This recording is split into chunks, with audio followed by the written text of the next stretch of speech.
Hello guys, ഇതെന്ന് പറഞ്ഞാൽ ഒരു മാമ്പഴക്കാലമാണല്ലോ. ഈ ഒരു ടൈമിൽ നമുക്ക് ഉണ്ടാക്കാൻ പറ്റിയ ഒരു സൂപ്പർ ഡിഷാണ് മാമ്പഴ പുളിശ്ശേരി. ഇതിന് വേണ്ടതെന്ന് പറഞ്ഞാൽ നല്ല മധുരമുള്ള ഒരു 3 നാട്ടുമാങ്ങയാണ് ഞാൻ എടുത്തിരിക്കുന്നത് ഇവിടെ. അതിൽ നമ്മൾ എത്രയാണോ ഉണ്ടാക്കുന്നത്, ഞാൻ ഇവിടെ 2 മാങ്ങയാണ് എടുത്തത്. എന്നിട്ട് ഒരു മാങ്ങ ഞാൻ മാറ്റി വെച്ചിട്ടുണ്ടായിരുന്നു.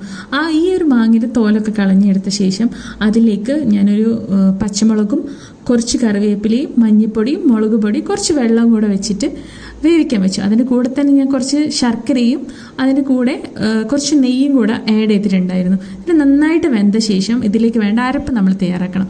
അതിൽ വേണ്ട എന്തൊക്കെയാണെന്ന് വെച്ചാൽ കുറച്ച് തേങ്ങ, കുറച്ച് ജീരകം, പിന്നെ ഞാനൊരു മാറ്റി വെച്ച് മാങ്ങ എന്ന് പറഞ്ഞില്ല, ആ മാങ്ങയും കൂടെ ഇതിൽ ആഡ് ചെയ്തിട്ടുണ്ട്. പിന്നെ അത് കൂടാണ്ട് അതിലേക്ക് കുറച്ച് തൈരും കൂടെ ചേർത്തിട്ടാണ് അരച്ചത്.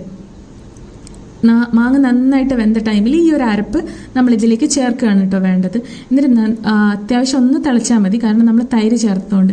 പിന്നെ ഇതിൻ്റെ മെയിൻ ഇൻഗ്രീഡിയൻ്റ് എന്ന് പറഞ്ഞാൽ ഈ നെയ്യിലാണ് നമ്മൾ ഇതിനെ വറവിടുന്നത്. കുറച്ച് കടുക്, ഉലുവയും വറ്റൽമുളകും വേണം. വറ്റൽമുളക് എൻ്റെ കയ്യിൽ ഇല്ലാത്തതുകൊണ്ട് ഞാൻ എടുത്തില്ല. അതും കൂടെ ഇതിനകത്തിട്ട് നന്നായിട്ട് മിക്സ് ചെയ്യുക.